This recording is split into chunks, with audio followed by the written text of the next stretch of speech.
Falando um pouco sobre mol, esse assunto que tanto traumatiza os estudantes que estão vivenciando o aprendizado em química, mol nada mais é do que a unidade de medida da grandeza, quantidade de matéria. O mol, ele auxilia no estudo químico a medida de uma quantidade de substâncias que você deve ter, por exemplo, numa amostra de qualquer material. Quando tratamos e quando usamos a unidade de mol, deve-se fazer um paralelo com algo do nosso dia a dia muito parecido com esse termo. Por exemplo, ao ir à feira, você utiliza o termo para comprar bananas dúzia. Essa palavra dúzia remete que você quer comprar 12 unidades de banana.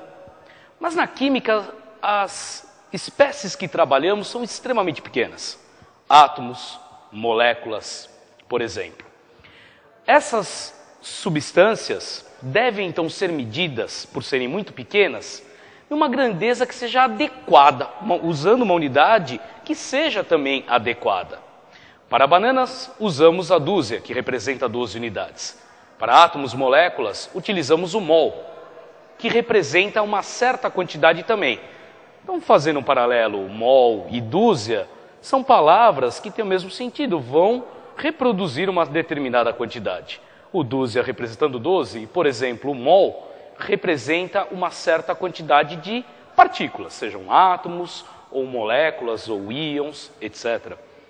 O mol representa um valor definido por uma constante, chamada constante de Avogadro.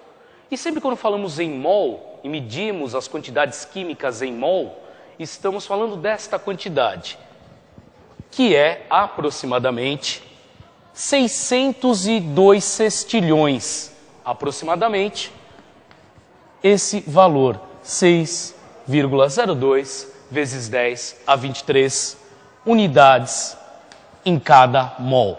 Isto é, se eu tiver em minhas mãos uma amostra, por exemplo, de água, com 1 mol de moléculas de água, o que isso indica? Indica que temos um sistema com 602 sextilhões, aproximadamente, de moléculas de água. Ou esse infame número, o 6,02 vezes 10 a 23, no caso, moléculas de água.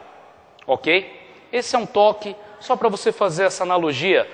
Lembrou do mol? Pensa como você utiliza no seu dia a dia o termo dúzia. E a partir de aí, tente relacionar e entender que isso é só um fantasma e que na verdade não existe.